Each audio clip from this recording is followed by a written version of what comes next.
베드로전서 1장 17절에서 22절입니다. 하나님은 사람의 외모를 보시는 게 아니고 사람의 행위를 보십니다. 외모와 행위는 달라요. 외모는 그 사람의 신분, 지위, 학벌, 나이, 집안, 또 진짜 외모, 그런 것이고요. 행위란 그 믿음의 행위입니다. 말씀을 행하느냐를 보시는 거예요. 많이 배우고 신분이 좋고 또 교회 연수가 오래되었다 해서 믿음이 좋은 거 아니죠. 행하는 자예요. 하나님은 외모를 보지 않고 마음 중심으로 본다 하는 말씀도 기억나시죠? 마음 중심 하나님을 순종하는 사람은 행위가 있죠. 믿음의 행위가. 하나님은 그 믿음의 행위를 보십니다. 그리고 믿음의 행위대로 심판하세요. 성도님들.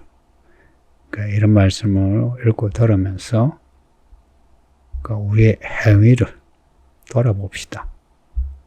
스스로 자기 행위를 덧칠해서 그렇게 좋게만 보지 마시고 말씀의 거울 앞에서 정직하게 봅시다. 예수님이 하나님 나라에 대해서 하신 말씀에 나중된 자 먼저 되고 먼저 된 자 나중된다 하셨죠. 먼저 된 사람이 왜 나중 되겠어요? 혹은 나중에 들어온 사람을 어떻게 먼저 되겠어요? 행위입니다. 믿음의 행위예요. 그 믿음의 행위대로 우리의 믿음이 자라는 겁니다. 성도님들, 우리에게 주신 이 구원의 은혜, 이 은혜가 어떤 은혜인지 잊지 맙시다. 하나님이 하늘에서 그냥 죄 사함 받으라 그렇게 선언하신 게 아니고요. 하나님의 아들이, 하나님이 긴 시간 준비하시고 우리 가운데 오셨어요. 우리 가운데 오셔서 사람의 아들로 인자로 태어나셨어요. 그리고 사람 가운데 사셨고 그리고 복음을 전하시다가 사람들에게 미움을 받고 고발당하시고 욕을 먹으시고 정죄받으시고 십자가에 못 박혀 죽으셨어요. 그 죽임을 당하신 거예요. 이런 죽음을 충분히 피할 수 있었음에도 불구하고 예수님은 어린 양처럼 죽으셨어요. 사람들은 평소에는 서로 알력이 있어 싸우던 사람들이 예수님을 죽이는 데는 희한하게 하나가 되었어요. 예수님을 희생양으로 삼은 겁니다. 그렇게 예수를 희생양으로 삼을 때 세상이 하나 되었어요. 예수님을 죽인 사람들이 누구냐? 사실 바로 우리들입니다. 2000년 전에 그 유대인 그리고 로마인들, 그들이 바로 우리들이에요. 그런 우리가 그리스도의 죽음으로 구원받았어요. 죽기까지 우리를 사랑하신 거죠. 죽기까지의 그리스도의 행위를 잊으시면 안 돼요. 우리가 구원받은 거는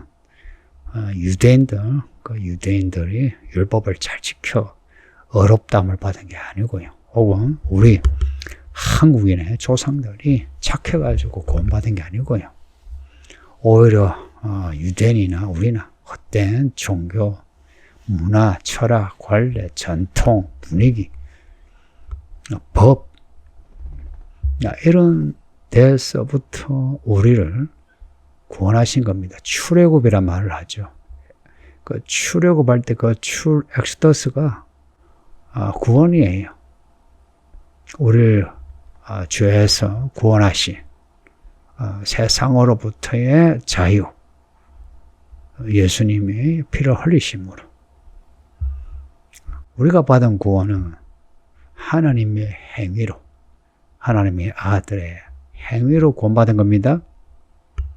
이런 그 구원의 내막을 아는 사람은 우리의 믿음을 그냥 말로만 믿습니다 하지 않죠.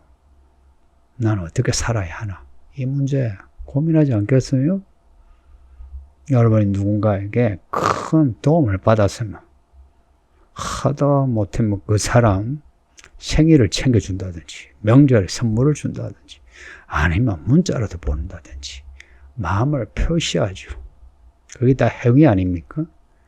우리를 죽기까지 사랑하여 구원하신 그리스도께 무슨 행위를 해야 합니까?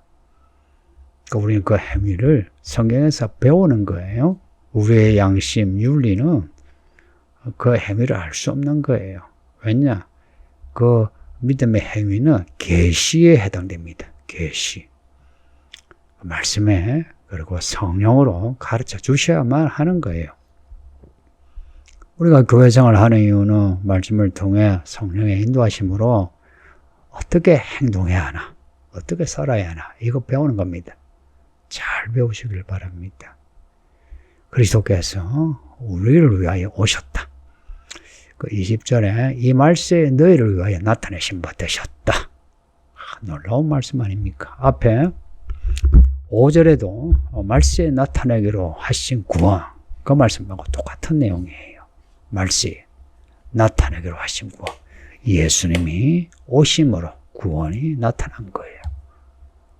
우리를 위하여 세상에 오신 그리스도. 그 피로 우리를 구원하신 겁니다.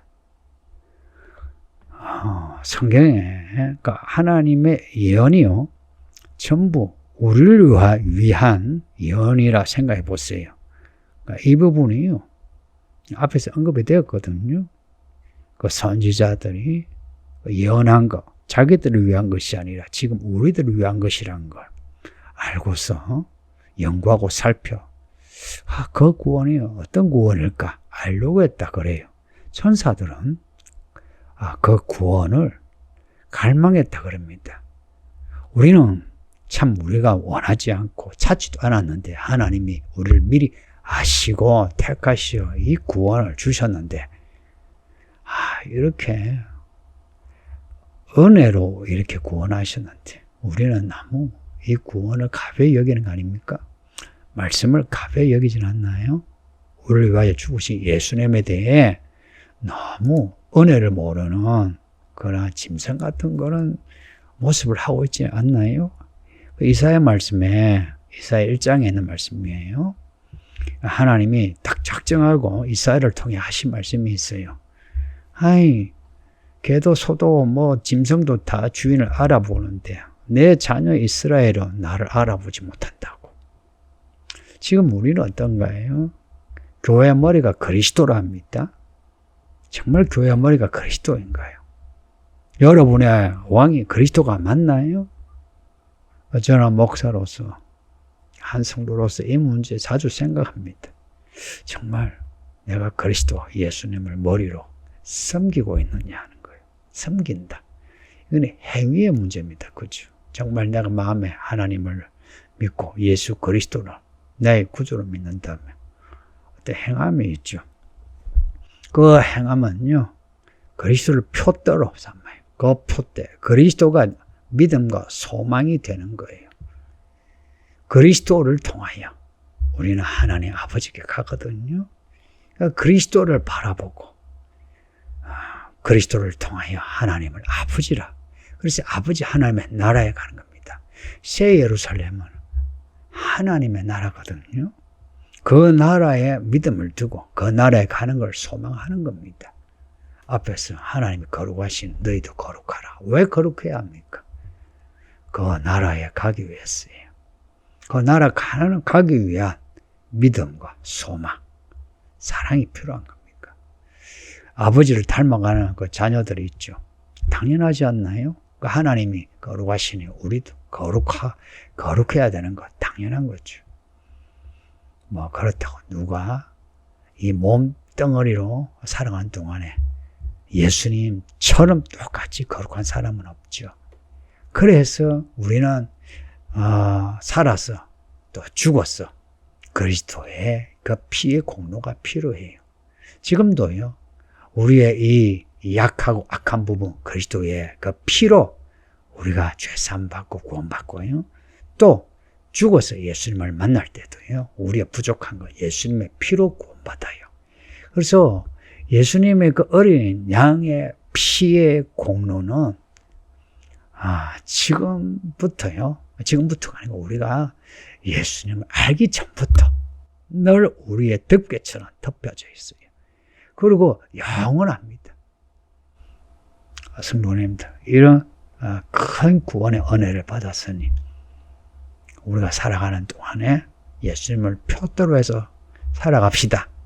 우리가 하고 싶은 거, 가고 싶은 거, 가지고 싶은 거, 그것을 표대로 하지 마시고, 그걸 우리가 하고 싶어하는 그 욕구, 욕망을 이럴지라도, 혹은 스스로 버려서라도 그리스도 예수를 표대로 해서 갑시다.